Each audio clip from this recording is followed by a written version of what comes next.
Kalau tadi saya sampaikan, ketika Allah menghendaki untuk menciptakan sesuatu, maka tidak seorang pun yang bisa menghalang-halanginya. Kalau dalam hadis lain, ada orang melaksanakan azl, boleh dia lapor Nabi, betul Nabi ternyata saya udah azl tapi tetap aja hamil. Memang Allah mengqadar jadi anak. Hadatsani bercerita padaku, Imam Muslim, sapa Abu Ghassan Al-Misma'i. Hadatsana bercerita padaku Abu Ghassan sapa Mu'adzun Mu'adz, yakni menghendaki sapa Abu Ghassan. Mu'adz itu adalah Ibnu Hisham. Dikeluarkan Mu'adz bin Hisham. Hadatsani bercerita padaku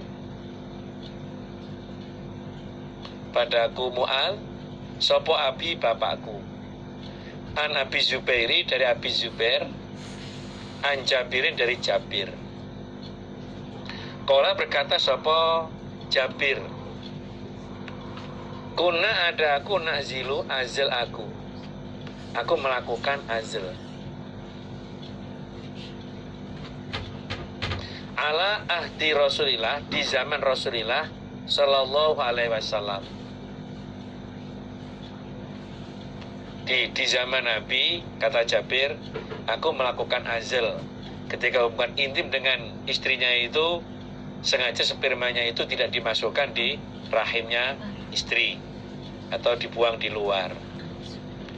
Fabalagha, maka sampai opo dzalika, demikian itu Nabi Allah pada nabinya Allah sallallahu alaihi wasallam. Kabar itu sampai kepada Nabi bahwa Jabir melakukan azl. Falam yanhana, maka tidak melarang sapa Nabi padaku. Nabi tidak melarang saya untuk melakukan azl. Berarti azl itu boleh.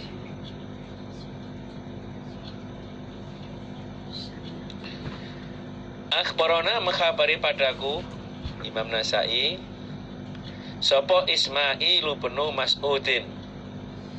Qala berkata sapa Ismail, hadatsana Khalid bin Harith. Qala hadatsana Husain al-Muallim. Husain al-Muallim, Husain seorang guru.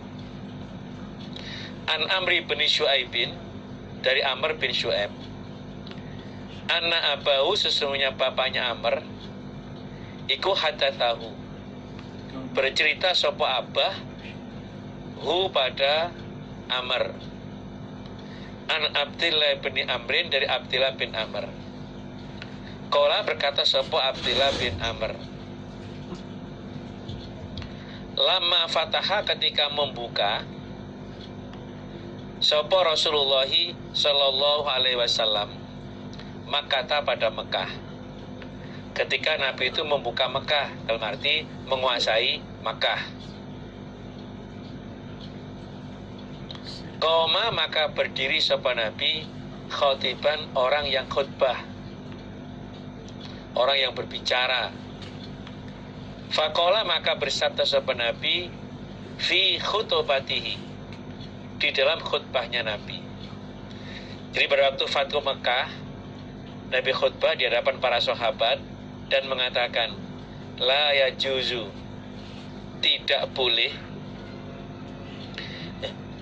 limra'atin, bagi orang perempuan,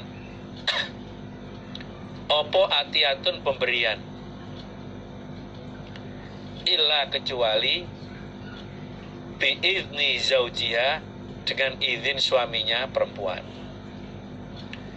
Jadi orang perempuan itu nggak boleh memberikan sesuatu kepada orang lain kecuali dengan seizin suaminya.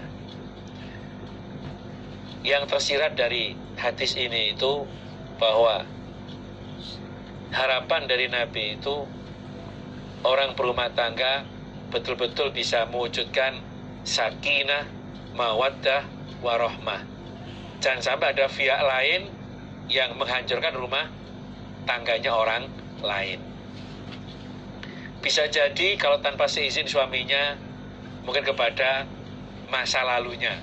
Nah, akhirnya ujungnya nanti dia nggak suka dengan suaminya, malah suka kepada masa lalunya. Orang yang ada di masa lalu atau CLBK, nah, cinta lama belum kelar. Nah, tumbuh lagi dengan subur, itu bahaya. Memang orang sedekah itu baik. Kalau di hadis lain terangkan itu, idza tasaddaqatil mar'atu min baiti zaujiha. Ketika orang perempuan itu dia sedekah dari rumah suaminya, kana laha ajrun. Dia mendapatkan pahala. Wali zauji mithlu dzalik. Untuk suami juga mendapatkan pahala karena yang bekerja.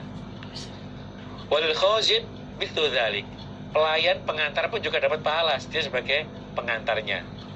Wala yang kusukul wahidin minhuma min ajri sahibi syai'an.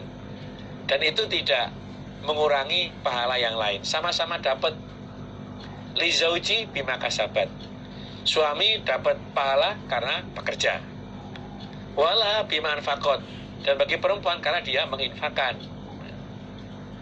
Cuman kalau mau memberikan, izin dulu kepada suaminya, sehingga ada komunikasi. Nanti dari pemberian itu bermanfaat atau justru malah menjadikan madorot. Sedekah kepada orang duafa karena mungkin kekurangan dibantu, oh silahkan. Dia melangkah itu loh dapat pahala. Di samping kalau perempuan itu di samping dia dapat pahala dari sedekahnya itu, juga mendapatkan ridho dari suaminya. Jadi orang itu kalau punya niat baik, maka caranya harus baik, sehingga jadinya juga baik. Jangan sampai punya niat baik, caranya gak baik, akhirnya jadinya tidak baik. Ya itu tadi, ternyata dia memberikan sesuatu kepada orang lain, telah diusut, dia senang dengan orang tersebut. Orang perempuan cinta bercabang tidak boleh. Kalau sekarang apa namanya itu? Istilahnya apa? Ya selingkuh atau gimana lah itu. Itu dosa. Makanya Nabi di sini dalam khutbah mengatakan, orang perempuan itu tidak boleh memberikan sesuatu kepada orang lain kecuali dengan seizin suaminya. Nah ini, dia punya niat baik, kemudian caranya baik, izin dulu kepada suaminya, jadinya baik, bisa bermanfaat.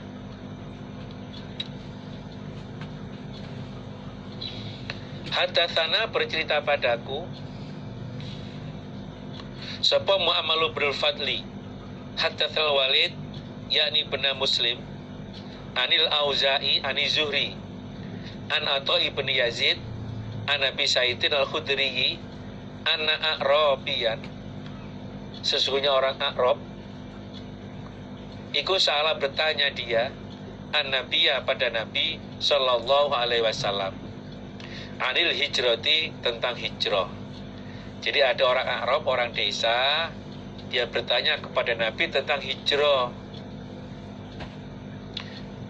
Jadi pindah dari tempat satu ke tempat yang lain. Jadi ini dari rumahnya, dia maunya Arab ini pindah ke Medina. Faqala, maka bersabda sapa Nabi, waihaka, kasihan engkau, ulas siro, inna sya'nal hijrati, sesungguhnya kelakuannya hijrah iku syadidun, berat. Hei rajul, jangan, karena orang hijrah itu berat, harus meninggalkan tanah kelahirannya, bisa jadi meninggalkan ya karena semangatnya itu berangkat sendirian, keluarga ditinggalkan, berat memang. Fal, maka adakah laka bagi engkau miniblin onta? Kamu punya onta enggak, rajul? Hei Arab.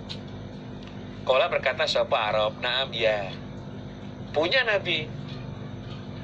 Qala bersabda siapa Nabi, fal, maka adakah tuati mendatangkan engkau sodakota pada zakatnya onta. Nah prakteknya, kamu bisa nggak mendatangkan zakat onta itu? Qala berkata sapa Arab, naam iya. Iya Nabi, saya bisa melaksanakan zakatnya onta itu. Qala dawuh sapa Nabi, fa'mal, maka beramalah engkau min waro'il bihar, dari belakangnya desa. Fa innallaha, maka sesungguhnya Allah iku layyatiroka, tidak akan mengurangi sapa Allah pada engkau min amalika, dari amal engkau, syai'an pada sesuatu. Kalau begitu ya kamu ibadah saja di desa kamu, di tempat kamu tinggal. Allah sedikit pun tidak akan mengurangi amal yang kamu lakukan. Jadi bihar itu kalau istilahnya orang Arab sana itu, mereka mengatakan desa itu bilangnya bihar. Bihar desa. Kalau makna logonya ya segoro. Maksudnya itu ya desa. Kamu tetap di desa kamu, nggak usah hijau. Karena apa? Kamu sudah bisa melaksanakan kewajiban, udah lancar ibadah kamu. Buktinya kamu bisa menyerahkan zakat kamu. Jadi sini itu Arab tadi itu mohon izin. Kalau di syarahnya itu terangkan ayyubayi'ahu alal iqamah bil Madinah. Jadi dia itu mohon izin untuk biat hijrah dan dia bertempat di Madinah. Nabi bilang nggak usah. Orang hijrah itu berat, abot. Kamu punya unta nggak? Punya Nabi. Kamu zakat nggak? Zakat. Ya sudah, berarti kamu beramalah di desa kamu. Karena Allah itu tidak akan mengurangi sedikit pun amal yang kamu lakukan, walaupun kamu berada di desa kamu.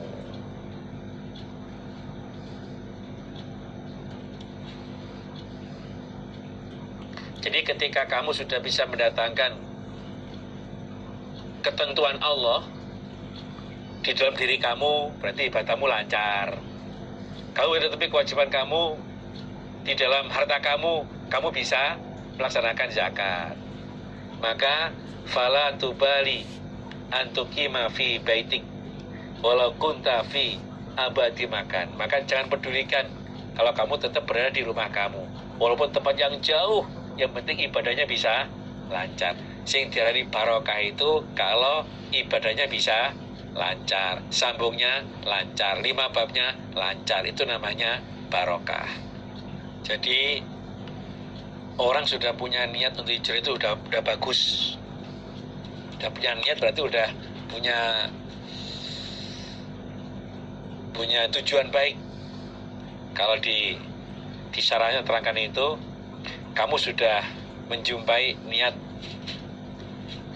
untuk hijrah. Berarti walaupun kamu tetap di rumah kamu, itu sudah bisa mendapatkan pahala niat baik kamu itu. Dan juga ini juga menunjukkan bahwa hijrah itu ya bagi yang mampu untuk melaksanakannya. Kalau tidak mampu ya nggak usah hijrah. Apalagi di tempatnya sudah lancar ibadahnya, sholat 5 waktunya lancar, nggak ada gangguan apa-apa.